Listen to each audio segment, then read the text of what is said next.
Hi everyone, I'm Jen Lucas and I want to welcome you today to our Eco Yarn School. This is part of the National Craft Month here at Craftsy, and we are here today to talk about some earth-friendly projects that you can do with knitting and crochet.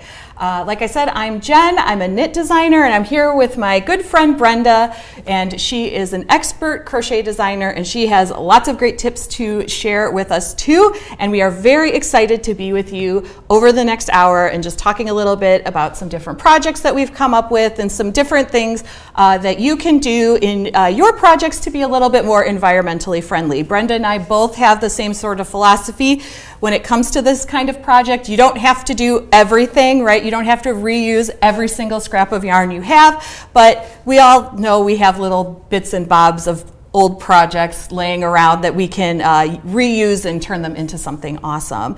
So over our time together, I just want to remind everybody that you can go to our website and download the pattern. It will be in the link of the description where you are watching it on our website, and there you will also find underneath the video a little chat box, and there you can say hello, let us know where you're watching from, and also ask us any questions that you might have over our time together. We are happy to get to as many as we can, and we both love talking about knitting and crochet, so we definitely will talk your ear off. So before we get started, Brenda, why don't you just real quick tell everybody just like a little bit about yourself and maybe what inspired you to come up with some of these patterns, because you were really the idea person behind this whole event today. We're a good team. Yeah, we are. Okay, well, I am the managing editor of the Creative Crochet Corner, and so over there I do lots of tutorials, crochet tutorials I should say, and some videos over there. But also in my life I learned how to crochet when I was very young. I learned how to sew when I was very young also. When I was about 6, I learned how to sew in a sewing machine. I learned how to knit when I was in my early 20s, I think. My mom taught me all these things. She's a very crafty person. That's awesome. Yeah, she's awesome. Yeah. She knows a lot of stuff.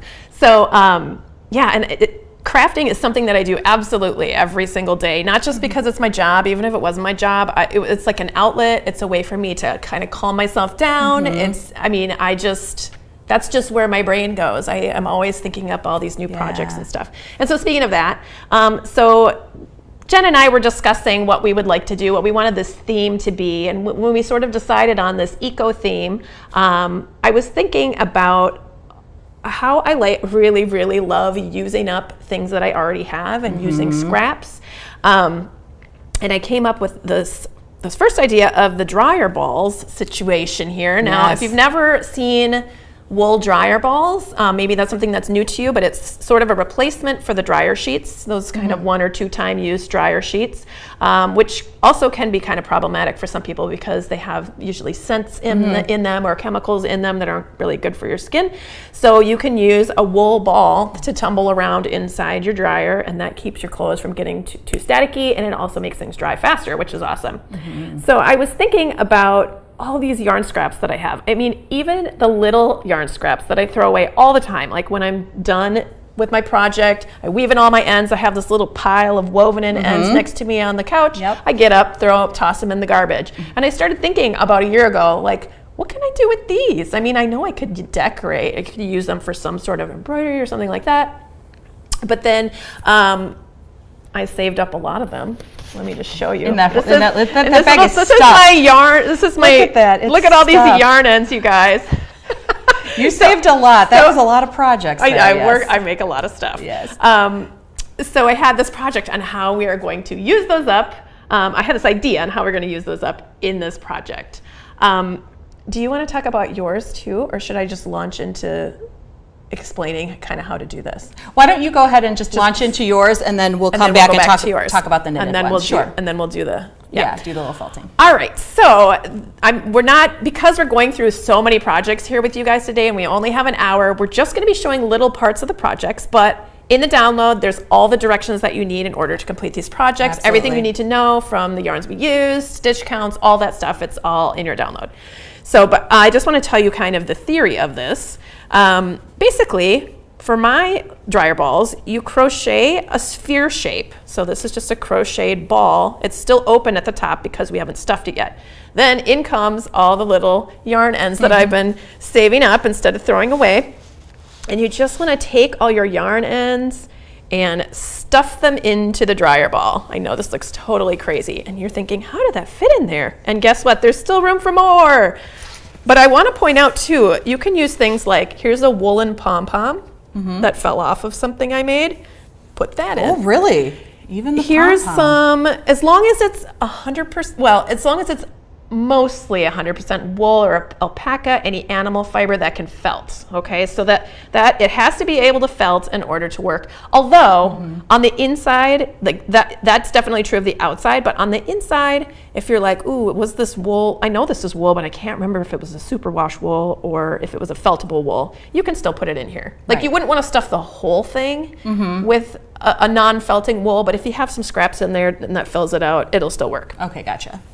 So I like to crochet up fabric, and then I felt it in the washing machine and I make things out of it. A lot of times I'll make amigurumi that I'll crochet out of wool, and then I will crochet a little scrap, and then I cut out little pieces like eyelids and things like that, little fiddly pieces, and then I sew it to my project. So I have all these little felted bits, and some of it I am not going to use, like, you know, this chunk here, for sure not going to use, that's just too tiny. So if you cut it up into little pieces like this, you can add it to your yarn ball. So it can be useful. So say you spill some coffee on your mitten that had a big hole in it, and you're like, well, that's the end of that mitten. I just can't keep fixing this, and now it's stained. Ugh. You can cut that up and put it in there. Okay, so anything that's a feltable yarn, just cut it up into smaller pieces so it has even felting, and actually, this might felt okay. I felted one other pom-pom, but I cut it, I made a little cut in it first to kind of like allow it to be free, in there so it doesn't turn out too lumpy.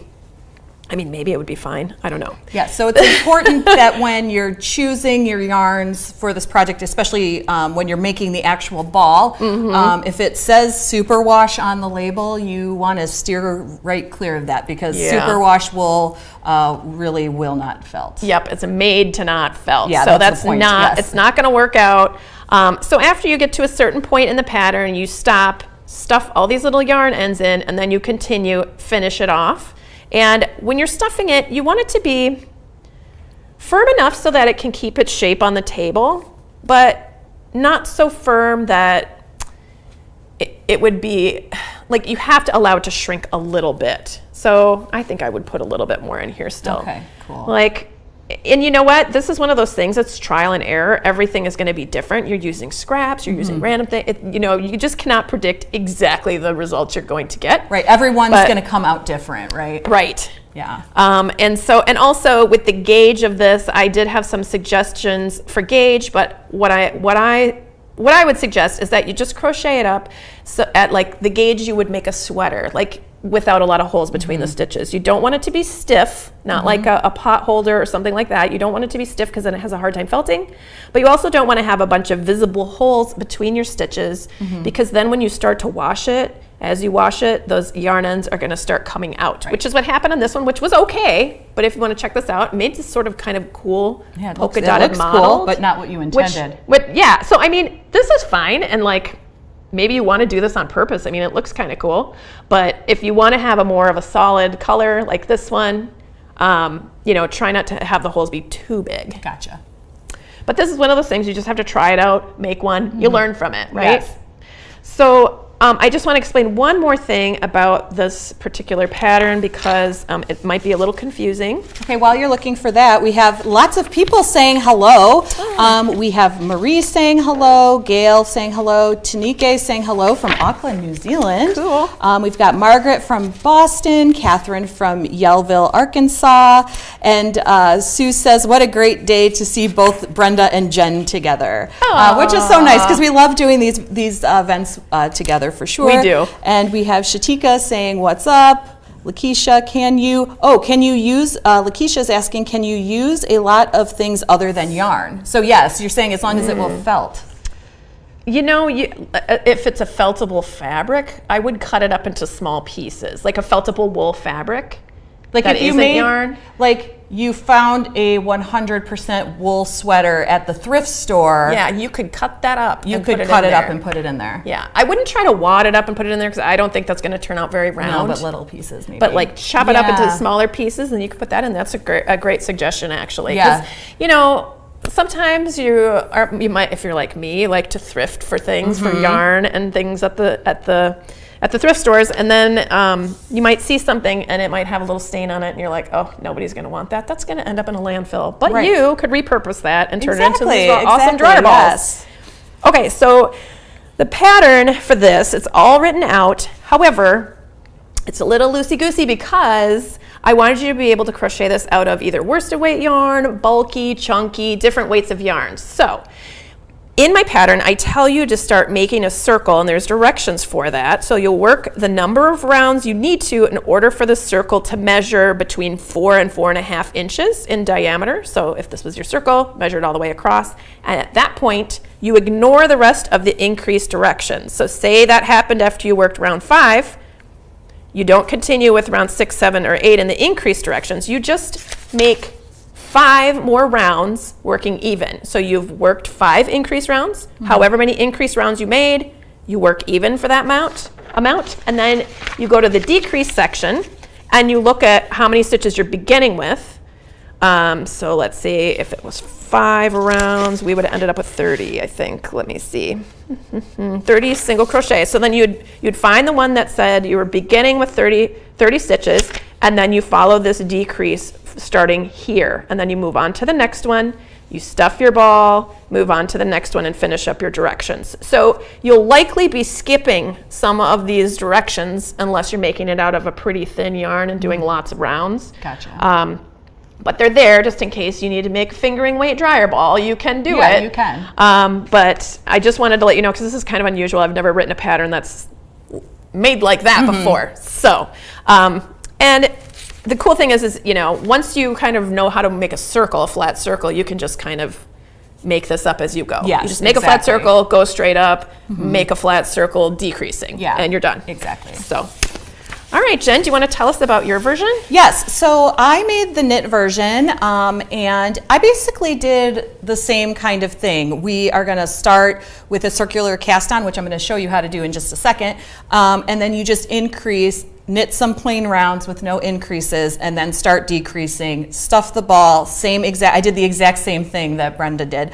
I even had like some extra, like, you know, sometimes you have like the extra little bit of like a ball of yarn, like a skein or something, and it's like not enough to really use in another project. I even took that while it still kind of had that skein sort of shape. I mean, this is like an almost full ball, but like imagine one that's like almost Like a flattened like version a of really that. flattened version, like you're almost out of yarn. I just took my scissors and just cut the rest of it up and put it in there, because I had not been saving my yarn ends for a year, but I am saving them now. So next year I will have only yarn ends to put in my dryer ball. And so then from there, again, it was the exact same thing where you're just increasing, knit straight, decreasing, and all of those specific instructions are in your download as well. And so all the patterns are included in one download, so you can find both the knit and crochet versions there.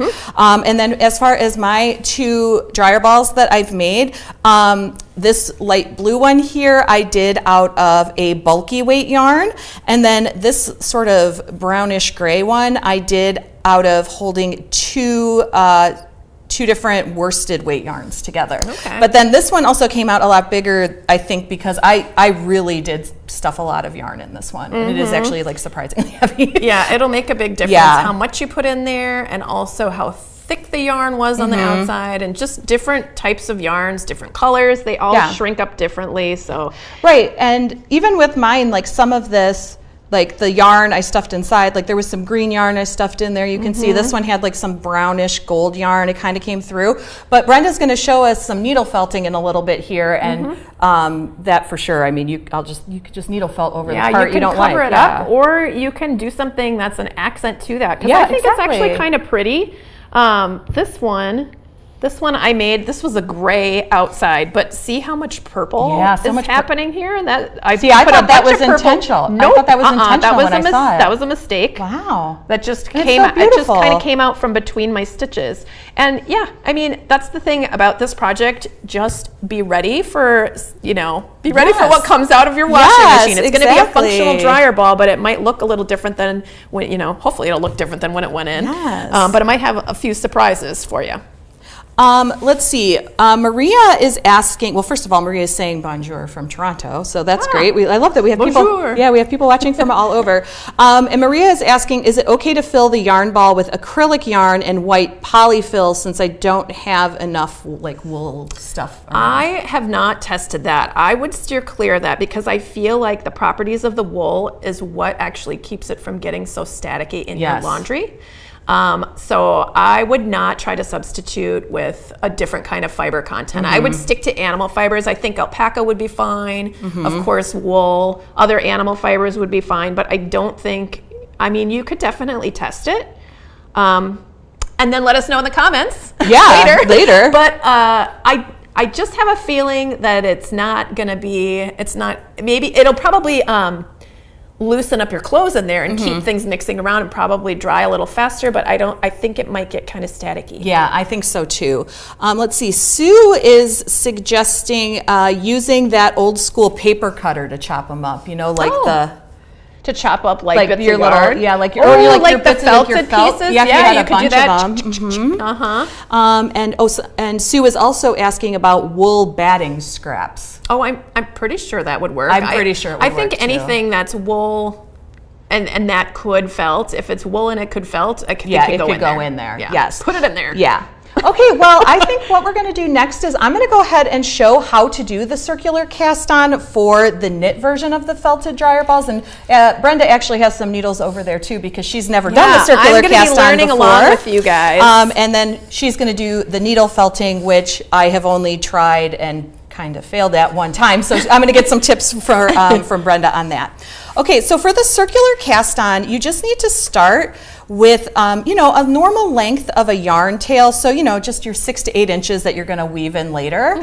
And if you're familiar with crochet, which maybe you are if you're watching, because we have Brenda here too, this is similar to if you do a magic ring or magic loop, adjustable loop, whatever you want to call it in crochet. This is very similar, just the knitted version. So I like to take my 2 fingers and I have my tail coming just down the front and I just wrap the yarn around my fingers like this and make an X. Yep, just like that. And then you're just going to take one of your double pointed needles and you're going to go under the first strand here, the strand on the right, and then you're going to scoop that left one just like that. So you're going under, and basically you're just scooping and twisting. So scoop and twist. Okay. Just like that. And that makes your first stitch. And so now you can take your hand out of that and just kind of pinch it. And then you'll take your working yarn, which is going to your ball of yarn. So that counts as a stitch. So this is kind of how I hold it when I do my magic ring for crochet too. So now we're kind of doing this over-under business. So the next stitch is an over, so you're going to just basically bring the yarn, just lay it on top, and then I always use my finger to hold it in place. And then the next one's under. So we go into the center and around and pick up in between here. I'll show you again. Okay. So you got that strand on the top. Yep. And then you go in the circle. Oh, I think I should be holding this over here. Oh yeah, right? that might help. Yeah, that might help. Okay, so should that be on the front? Yeah, mine's coming. Yeah, it's kind of on the front. Okay, I think I twisted it around the other way. Here we go. Okay. There we go. Okay, this way. Okay, so then you have your loop, and then you're going to go over the top like this. Okay. For your second stitch, and then the third one you're going in the circle. You're going into the actual loop. Yep. And then going between the loop and the strand of yarn, and then you're just scooping. You're kind of going back to scoop. And going all the way underneath. And then going all the way underneath and bring it back through. So now you have 3 stitches. Okay. And now you're just repeating that. You're going to go over to make stitch number 4. So that's just simply, yarn over basically. And then stitch number 5, you're going into the ring between the ring and the strand of yarn, and then scooping that strand of yarn back through the ring. Yep, there you go. Oh, and that's then so easy. We're going to do that 2 more times. Well, we're going to do it 1 more time. We're going to go over 1 more time, and then through the center ring 1 more time. Okay. Like that. So you end up with 7 stitches. 1, 2, 3, 4, 5, 6, 7. Wait, that last part, I missed that part. So we still do a yarn over. So you have your yarn over here on the top. And then you're just doing the same thing where you're going in the ring, in between the ring and the strand of yarn, and then scooping that strand of yarn back into the middle and back out. Okay. Like that. And so that gives you 7 stitches, and then you would just distribute these on your double pointed needles, or if you're using a magic loop method, whatever, you would distribute these evenly. But what's nice about it is then you can take this tail, and it's just like the magic ring in crochet, and that if you take that tail, and you can see, even though I haven't distributed my stitches, you can see how you could just completely pull that tight. Well, that's so cool. Yeah, and so with this particular cast on, you do have to have an odd number of stitches. You have, because you're starting with that like little loopy thing that we made, you have to end it by going into that ring to pick up that strand, because that's like what locks your stitch into place. Right. So it has to be an odd number of stitches, where like probably for yours, it's been a while since I looked at your pattern, but it probably starts with like 6 stitches and you double to 12. So with my knitting pattern, I kind of had to do that first round a little bit differently.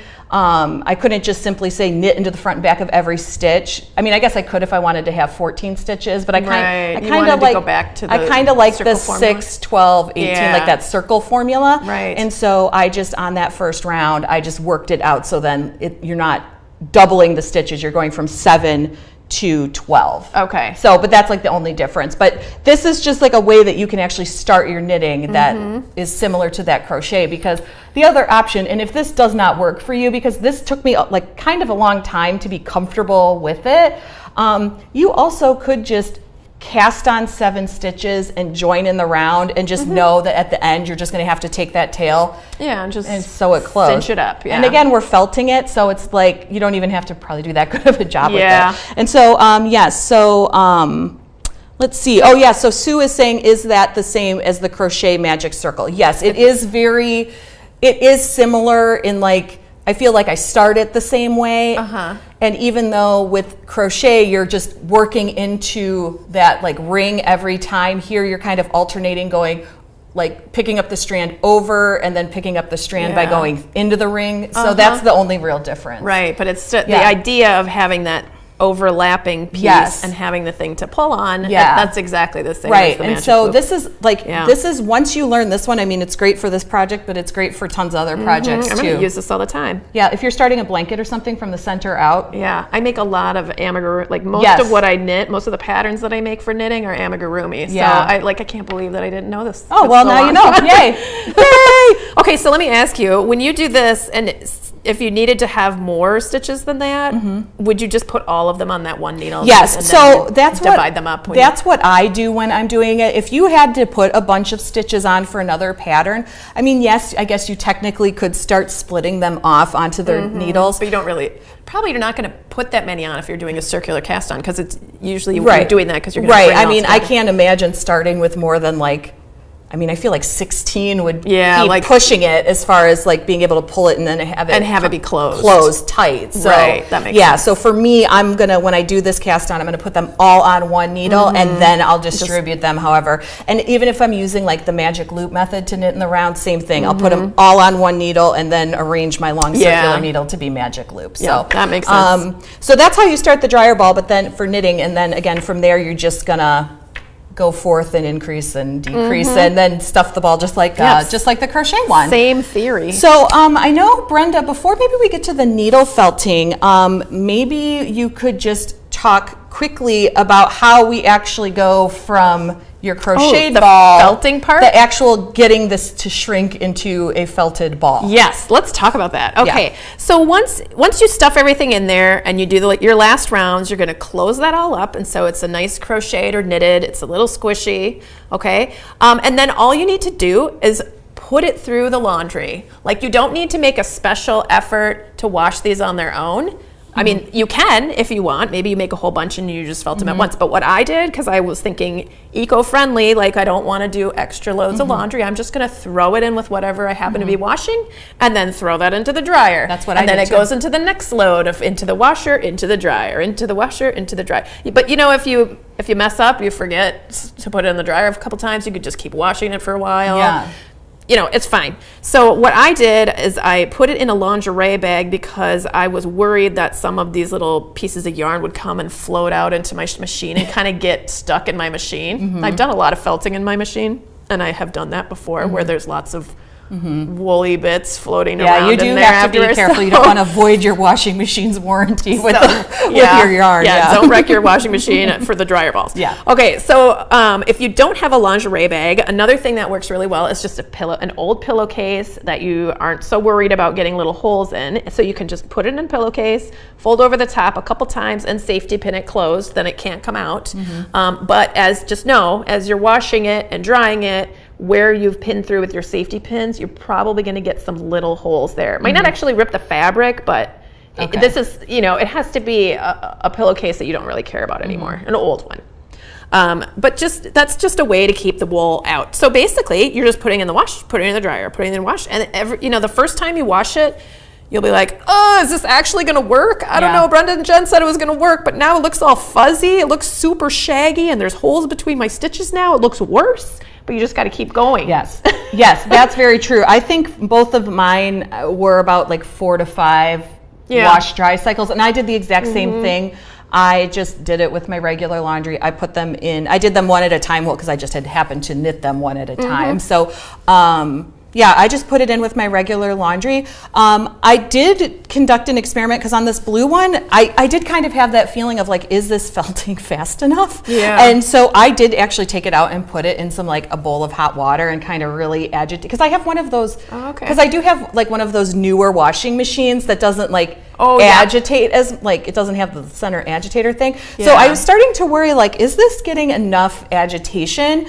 But then the second one, I didn't do that. I just only put it through the washer and dryer and it was fine. I think I was just growing impatient on the first one. Well, and it could have been the type of yarn too, since that's a lighter color. Some of the lighter wools are treated so that to be able to color them a light color. So they do something, I don't know if it's bleaching or something, they do something to it that makes it not felt as well. Yeah. It's not really a super wash, but there's lots of white wool yarns. I should have mentioned this earlier. White wool yarns, even if it's not a super wash, it might not felt very well. So you're gonna have to test that. So make a little tiny swatch and see if it felts, or you can use a felting pen and see if you can get it to stick to something. And we're going to talk about that in just a second here too. Yes. So it says, let's see, what a great way to use up a great way to use up hand spun wool that you made when learning to spin. That is a suggestion from Tara.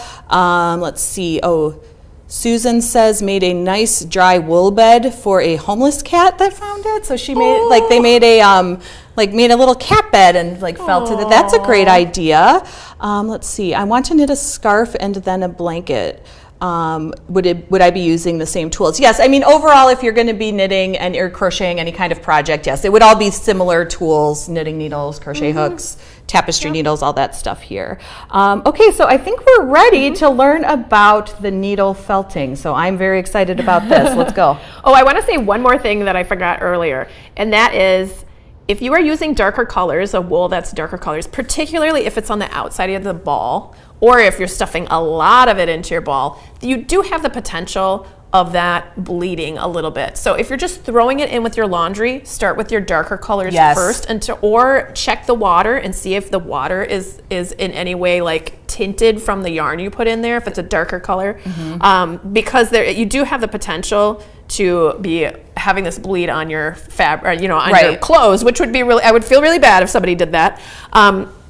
So otherwise, you want to stick to lighter colors, especially for the outside, or like a natural wool. It could be a darker color, but not use dye also. Right. Yeah, because it's I know just from experience that red, if you have that really dark red yarn, some companies can make them so that they don't bleed, but a lot of times that red wool yarn is going to bleed red, and so you're going to just want to be careful of that. Probably after a couple of cycles through the wash, if you're washing it with really dark things, it's probably fine. I paid no mind to any of that, even though I Same. knew that was probably, it could be an issue. But the lighter, the yarn that I used on the outside was all lighter colors intentionally.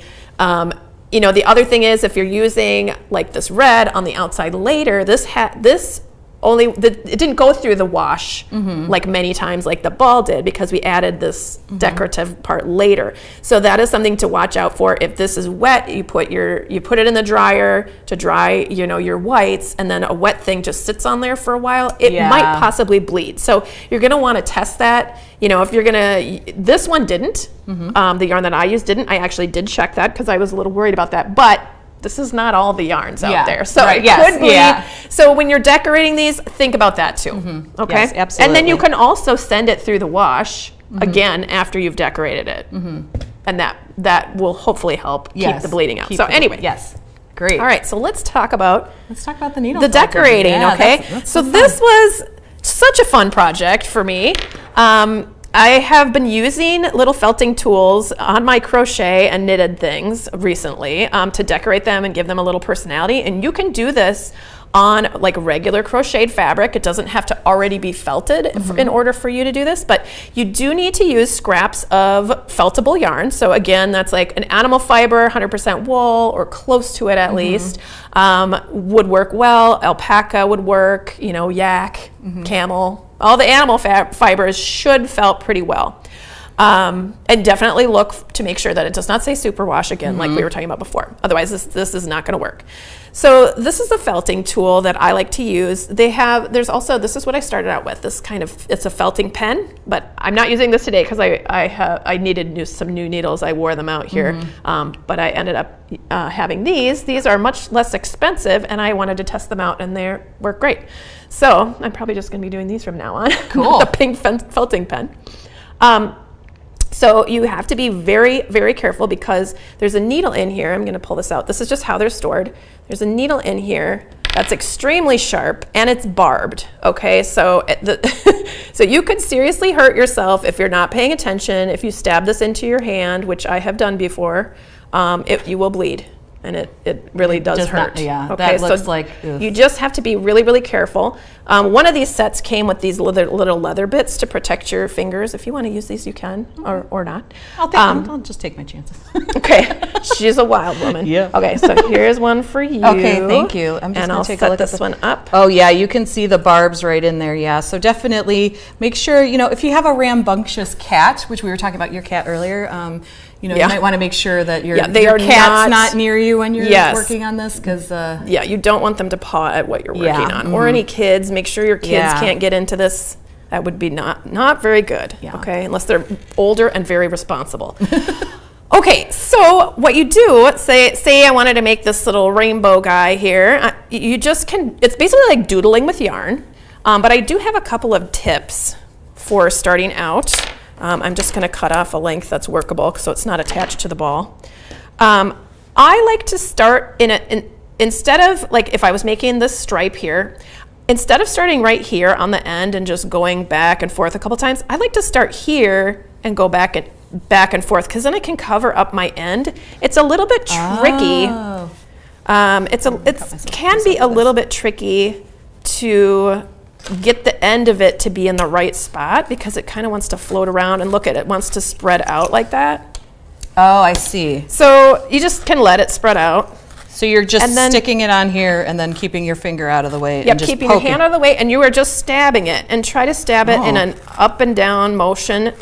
You have to be, these are very thin so they can break very easily. Yeah. So you never want to put it in there and then push it to the side or be wiggling it back and forth as you're putting it in. Okay. So you just kind of place it down where you want it to be. And this, you know, you could use one of those fading markers to draw your design on here first if you want. That way you can just follow that along. But basically you're just going in and out until it is felted. And you can kind of pick at it a little bit with your fingers to see if it's really stuck. Like if it's stuck yet? And one thing that I like to do is I will start my drawing, start working on it a little bit, do a couple pokes here and there just to sort of tack it into place, because you can lift it back up if you made a mistake. you can still lift it back up as long as you haven't felted it a bunch of times. Oh, yeah. So sometimes I will tack it all into place and look at it, and then if I need to move my lines around, I do. I see. Okay. I'm kind of just going for a free form thing here. Yeah, that's totally fine. Like you can write names, you can just do a doodle. Yeah. So I went down here, and if I'm doing the rainbow, I'm going to go right back up, and then I can cover up that end. You don't have to completely cover it, but you can pass it up, and that way it's kind of hidden, and it just likes to spread out just a little bit at that cut end. So this is, well, definitely, it feels like it. So this is definitely the needle felting. It's more of an art than a science. Well, I mean, obviously it's art, but I mean, it's like you just kind of get the feel for it. Yeah, you just kind of lay it on top, and you just stab it. I mean, it's so simple, and What a I made my daughter a hat this winter, and she wanted to put her initial on it, so I crocheted it up in a wool, and then I needle felted her initial on the top, and then I put a bunch of little hearts around it and stuff. I mean, you can really, it's such a fun way to personalize things without having to plan it out ahead of time or having any crazy color work business. I mean, I love color work, but it's definitely not for everyone. Not everybody loves to do that. Yeah. This is really fun. I know, isn't it? Yeah. So the rest of this, we're just going to be needle felting because Jen and I can't stop. Yeah. I'm just kidding. No, we'll show you other things, but yeah, this is very, very interesting. Like, yeah, I see where like now on my end where this is like really starting to kind of stick down, and I just like went like right over that, and like keep going, like if you were doing like a little loopy thing, like, yeah, that's cool. Yeah, and so see what I mean about that little fuzzy end there. It wants to be fuzzy. You can get it wet and then make it thinner if you want, or you can loop it if you want it to have a hard end that stops. If you don't want it to fuzz out, you could fold it back on itself and have that little folded end be your end. But I mean, maybe you want to on purpose unravel it and have it just sort of disappear into like that would be really cool too. Neat. Okay, we're getting a question about things we can use for needle felting, and I'm very curious what the answer is. Oh, okay. Okay. Oh, and somebody already answered the question too. Tara wants to know, have you ever tried felting dog hair?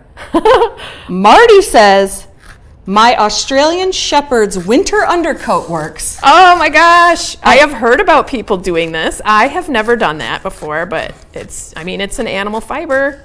There were 2 dogs in the building earlier. Maybe if they're still here after this. Yeah. We'll have to give it a try. Be like, Roxy. Okay, this is really neat. I love this, and I love that you can just, and what a great way to just practice this technique, because it's a dryer ball. Like it's like a utility, low pressure. Pressure. Like if it looks bad, you still can use it. It's just going in your washer and dryer. It's going to work great. Doesn't matter what it looks like, right? But it is really fun to do these kinds of designs. Yes. I mean, and in the download, I do have some step-by-step pictures of me working on these, so you can see what order I put them in on. If you would like to do one of these designs, it kind of breaks it down a little bit for you to make it a little easier to just know where to start. Yeah, but basically you just kind of snake your yarn around. You can cut it off if you want to add some more somewhere else, or it's nothing you have to worry about raveling because you're felting it right into the ball. Yes, that's so fun. Oh my gosh, I feel like you've just like unlocked I feel like I'm going to be doing this on like all kinds of projects. I know, it's just really, it's really fun. And it's nice because you can add really tiny details. I mean, like I just put these little tiny dots on here, and it would be really hard to get those details with color work. Yes. Oh, unless you were using a very fine yarn. I'm going to put this away. Oh yeah, no, that's please. Right. Yes, please. I'm scared of the barbed needle. Yeah, and I think what I love about it from the standpoint of doing those little details, like I feel like, and it's too in crochet too, it's like you can make something that's much more organic and curvy like you did here, versus when you're doing the color work in knitting and crochet, it does tend to have to kind of literally fit in a box. It's like pixelated. It's like a pixelated thing, where like this you can really just make it much more organic. I really love that. Yeah. Oh, great. Well, we hope that you all really try these dryer balls, because that was that's really fun, and definitely I'm going to take mine home and put the needle felting on them now, because that's like going to be just so great. Just a reminder, we still have about 20 minutes left, but if you haven't done so already, be sure that you download that free PDF download that has the patterns for the dryer balls, and then also has patterns for our reusable bags. So Brenda and I both designed, here's my knit one. Basically, it's a bag that you can hang up somewhere, and then when you get the plastic bags from the grocery store, because even if you're somebody that tries to use your reusable grocery bags, I think the vast majority of us end up with a plastic bag here and there in our life, and then this way it just they come out the bottom like this, so you can just stuff them into the top when you come home from the store, and then you can just pull them out of the bottom when you need to use one.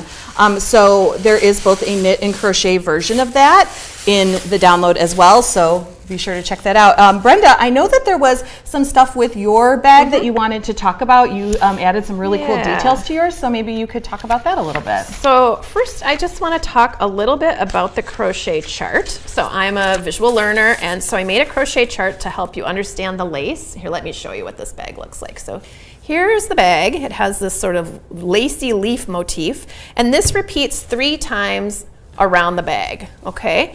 The chart, however, is just showing you one of those repeats, okay? And then this little section over here is showing you this. So I just want to let you know this is not the entire thing all charted out. I mean, I didn't make a little note about that, but I think sometimes people get a little confused. But so this chart will show you where all the stitches go in relation to each other. The pattern is completely written out, though, in words with abbreviations, how most crochet patterns are. So if you are not a chart person, you don't have to look at this in order to complete this.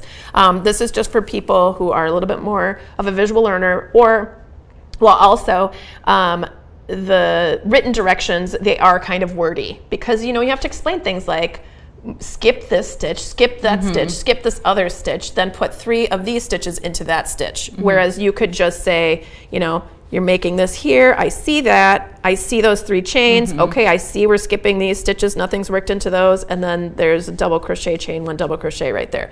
So this is just a map to help you understand all the written words, and then there's this little section right here. This part repeats from round 5 to round 8.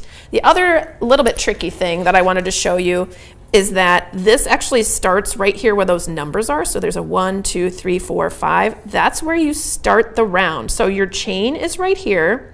You do a double crochet there. You work across, do all these lace stitches, come around back to the beginning of where you started, and then you're going to do those 2 double crochets in the same space where you did that chain 2, okay? And then when you end, instead of doing a chain, 2 chains across the top, like how we do this here, and then there's another repeat where there's 2 chains in between those 2 sets of double crochets, you're going to end with the half double crochet in the top of this chain to join it. So that way you end up right in the middle here, and you're ready to go up again to the next row. So if that doesn't make sense, you can definitely read through all of the directions and take a look at that, comparing it to this chart, and that should help you. But I just wanted to point that out. It starts right there where that number is. That chain is the very beginning of the round. You go all the way around, and this is where you end with those 2 double crochets, and you end by working a half double crochet into the top of that chain 2. So I thought that would be probably the most confusing part of this whole pattern. It's, but it isn't that confusing. I don't want to scare anyone off, but it is kind of a wordy pattern.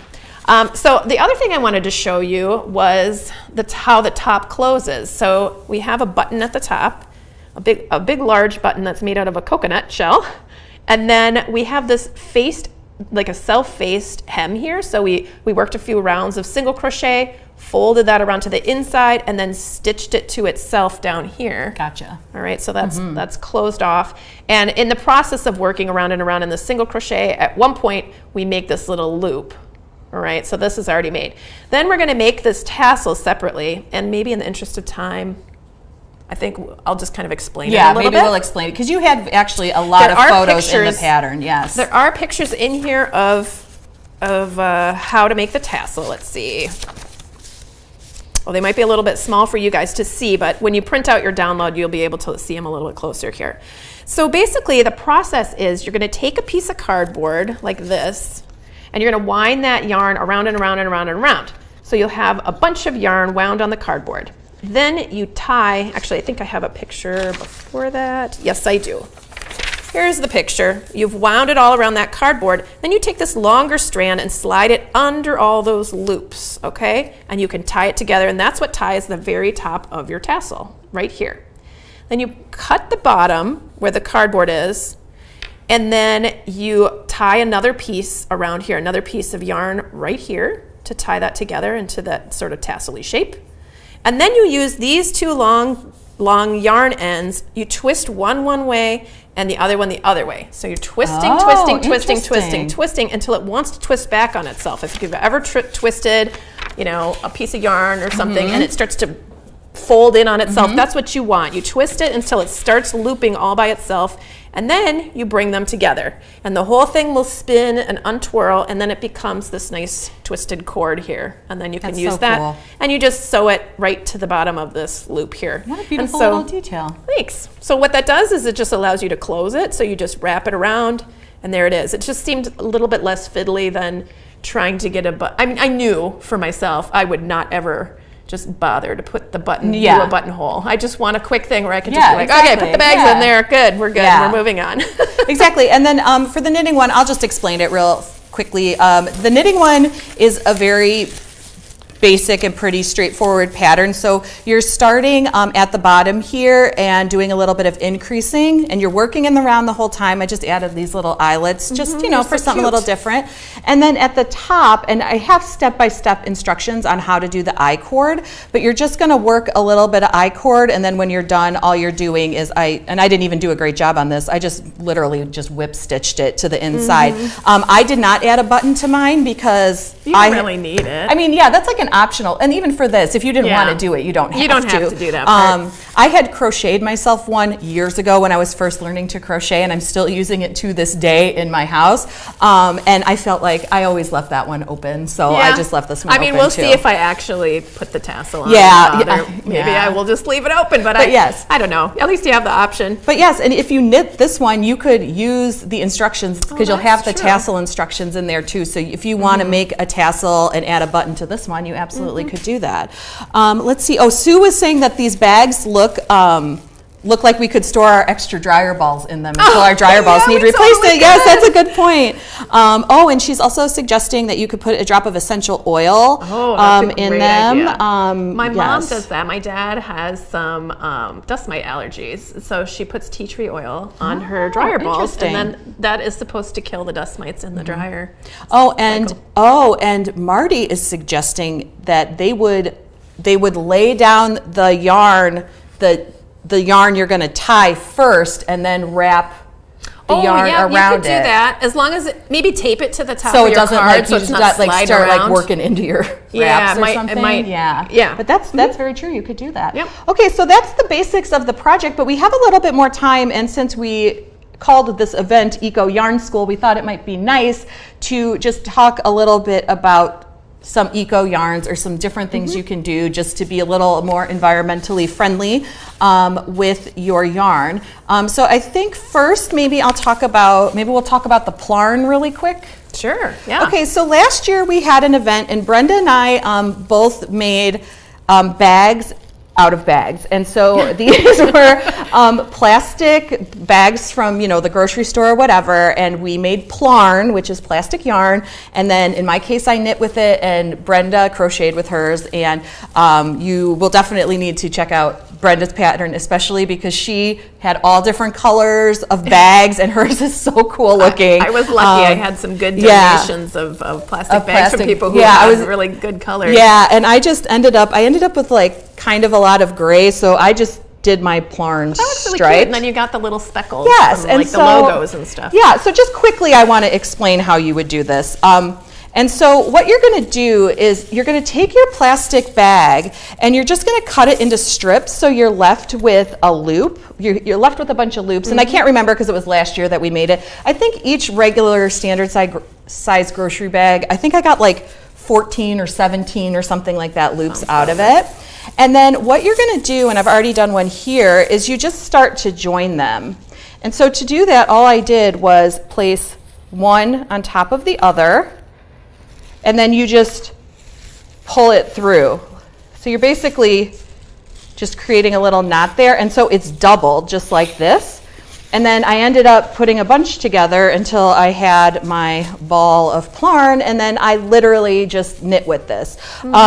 I did find this to be a little bit hard on my hands as far as like a larger project like this. I think the crochet might be a little bit easier as far as I think working so, with it. It doesn't seem to want to slip on the needles so Yeah, much that as was- regular yarn would, right? Yes, that is the Yeah. exact issue I was having, is that it, and I actually switched out different needles, and it really just seemed, I was struggling regardless of my needle type. But I mean, it is such a cool thing because, you know, these plastic bags, like what you get maybe one reuse out of them, and then they get a hole, or sometimes you can't even reuse them because there's a hole in them. Where this now, I've made this very like sturdy, almost indestructible fabric, Right. and I didn't even really like weave in the ends or anything on the inside. I just kind of like have just like little knots where, you know, Yeah. Well, I didn't worry about it too much, but yeah, that's just an idea for you if you're looking for, you know, if you are saving these plastic bags and you're not somebody that's going to necessarily reuse them, you know, you could do something like this. And we have dropped both the crochet pattern and knit pattern into the chat, so if you want to take a look at those patterns and download those as well, you can. Yeah, and you can watch the replay of yes, the and live there's- event yes. too, where we teach you exactly how to do it. We go through everything. Yeah, we go through all the steps on those videos. So I just want to talk about that, and then I think you brought in some I got show a little and tell over I got here. a little yarn Yes, show and tell yes. over here, you guys. Okay, I'm so very I excited love about that. talking about yarn. So let me start. This is actually, both of these are the same kind of yarn. This I bought on Amazon. There's a link to it in your download, what exactly it is, the brand and all that stuff. But this yarn is made out of all recycled materials. It is, the bulk of this is made out of pre-worn, like used clothing that's been sorted by color. So they don't use any dyes in this. They just put like, you know, a bunch of reds over in this pile and some other little flecks, like some other little colors. It looks like kind of tweed. It's so it does pretty, look- isn't it? And this one has like these teeny tiny little lame filament kind of thing. It's got a little sparkle. But they do not know what the fiber content is in this yarn. It says that specifically. We don't know. It's just a mystery because it comes from a bunch of old clothes. So Right, because I would almost think like, oh, is it just cotton? But then you can see that that one's got a sparkle to it. So I think it's just whatever they get. It's I just feel it? yeah. But it feels kind of like cotton mixed with some other Yeah, it feels like cotton things, right? mixed But it has with that something. sturdiness of cotton almost, but not quite as sturdy as like a dishcloth cotton. Yeah, this is really interesting. But it was so fun to work with, and like look, there's like a little neon fleck there from something, you know, like it just has such a nice mixing of colors. I just thought it was cool yarn. Yeah, and I loved that it was made out of used clothes. Like most of the recycled yarn that you find is actually from offcuts or from, you know, industrial waste. Like when manufacturing clothing, they might have a bunch of fabric that never got used, or all the scraps or miscuts or whatever. So then sometimes yarn companies will take that and recycle it into their yarns, which is awesome too. So there is that, but that is a lot more common than this. This is the only one I've seen that's been made out of used clothes. Like actually that just used surprised clothes. me. Anyway, I thought that was kind of cool. That's really interesting. And speaking of used clothes, here's my own yarn that I made out of a sweater that I bought at the Goodwill, and I took it apart. I thought it was a really awesome like yarn. The sweater wouldn't have fit me, and then there was a makeup stain on the neck, and I thought, ugh, nobody's gonna buy that. It's gonna end up in a landfill. And that yarn is so cool. It has all this little sparkly bits in it, and so I carefully took it apart, unraveled the whole thing, and there are 3 other large skeins like this from that sweater. So I have enough for a small sweater, or like one of my kids. I think I'm gonna make her a sweater out of it. So my question is, because that's something I have wanted to do for a very long time, is go rescue some sweaters from the thrift store and get the yarn. Are you looking for anything in particular? Because I feel like, isn't there something with the seams that you need to look for? Definitely. Okay. So you have to look at the seams, because if it's been serged, which means it's been cut, and then the raw edge has been bound off by thread. Like if you look at the inside of your T-shirt, that kind of seam, if it has that, it is going to come apart into a million different little Like a pieces. little strip all the way across, just a and strip of yarn. It's going to be Okay. so frustrating. It's not worth taking apart a sweater like that. So for sure, look for that. Make sure that it has been, you know, all the pieces have been knit and not cut off. So then a lot of times you can find a chain stitch which holds it together. So if you undo that chain stitch, you can pull the whole thing out and it just zips apart. Wow. It's awesome. Actually, I just completed doing a TikTok on this that's going to be on the Craftsy TikTok. Oh, okay. So you'll be able to see I what I'm can't doing. wait to watch yeah, that. It's actually this very, me I'm taking apart well, this sweater. I'll see you over at Craftsy TikTok then. So that's not up yet, but okay. soon. So and then another thing is if especially if you're using like a wool or something like that, you want to make sure that hasn't been a little bit felted, because a lot of times when you're looking at the Goodwill for wool sweaters, it's because somebody put it in the dryer. Yeah, they and made it looks a little oopsie. misshapen. But You just can't take it apart. But then you can do exactly. And I mean, I buy those and I felt them more and make mittens out. I sew mittens out of them. So there's lots of uses for things like that. But it's just not going to work to take apart. Yeah, a take sweater apart like a sweater. that. Yeah, So, that's great. And then the other thing, just make sure that you're finding yarn that is thick enough that you're going to want to bother knitting, because a lot of times the sweaters in the stores that are commercially made are really thin. So just be aware of that. You can of course take it apart and hold those together, but it's going to be a lot more work taking that apart and winding it all. That yarn is. I feel like if you went to a local yarn store and bought that yarn, you would spend a lot more than what you bought that sweater. A lot more than $3.99. Yeah, it would be a lot more than $3.99 for 4 of those skeins at a local yarn store.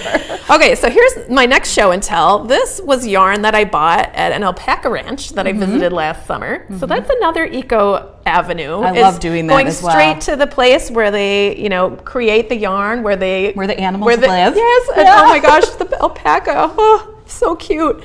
So that's another thing to think about. If you can, it hasn't been dyed. This is the color of the alpaca was, and it actually had her name on it. I was going to ask that. Names of all their alpacas. This was from I think it's called Caputa Alpacas. It's close to Rapid City, South Dakota. That's where I got it. And the people who live and work there are amazing. That's so cool. Yeah, I've definitely bought some of yarn like that.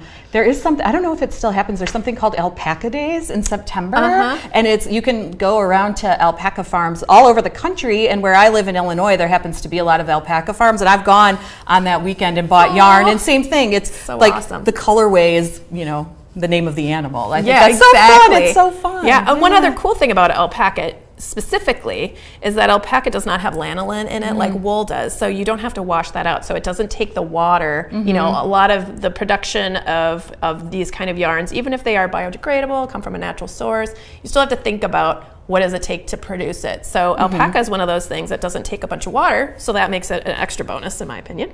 All right, next show and tell. So this yarn, isn't this cool? That's beautiful. This yarn is made out of saris. So somebody spun this in all these cool colors, just grabbing parts of different scraps that were left over from making saris. That's awesome. I have seen that yarn, at knitting conventions, yarn stores, and things like that. That looks like a finer weight though, like a thinner yarn than. I feel like. Yeah, I think you just get what you get. You get what you get. Yeah, that's beautiful. And it's just. It's just a really cool looking. I mean, and I love, as you can see here. I mean, I just love the color. I really am. So I kind of did my own version of scraps of yarn here. This ball of yarn I made out of smaller scraps of my yarn, and I put them together using a technique called the Russian join. And I don't know, is there a video on that and on your website? There isn't one on mine, but I think I'm going to do There might be on the Knitting Circle website. I was guessing there probably was by now. The Russian join is a really great way to join 2 pieces of yarn. You can see here's the join between the purple and the red. There's no tie-in, nothing sticking out. It's just magical. Yeah. Okay, so I just made this ball out of scraps that I had. And then I did the same thing with this wool yarn, except instead of using the Russian join, we wet felted this. Remember when we did this, Jen? We did a live together, and we made this giant scarf, and I used all these yarn ends and put them together into this really awesome felted wool piece. Okay, I think we have time just quickly for one question. Monique wants to know about your unraveled yarn. Did you steam it or anything to get all the little kinks out or anything? Yes, actually I did. If it's made out of a wool or some kind of animal fiber, you can just make it into these big loops. I like to wrap it around a giant kitchen pot that I have and pull it, tie it all together so it can't get all mixed up. And then I just get it wet and let it hang dry. Okay, yeah, that's what I've done before too. Okay, I think that's really great. I think you gave me a lot of ideas. I'm excited to try the needle felting, and hopefully at home we gave you some ideas on some different projects that you can make. you know, with the yarns that you have. Again, like I said at the beginning, Brenda and I are very much like, you don't have to save every single yarn scrap at all. You know, it's all, we're all just doing what we can. Just do what you can, but these are just ideas. Yeah, just some ideas. So if you haven't done so already, be sure to go ahead and download that PDF so you can get all these great patterns. And if you do decide to make any of them, be sure to tag us on social media. Craftsy is, you know, on all the social media, so you can find us there. And thanks so much for joining us. Thank you, Brenda. Yeah, this was a thank you, great Jen. time. We wish you all happy knitting and happy crochet, and we'll see you again soon. Bye. Bye.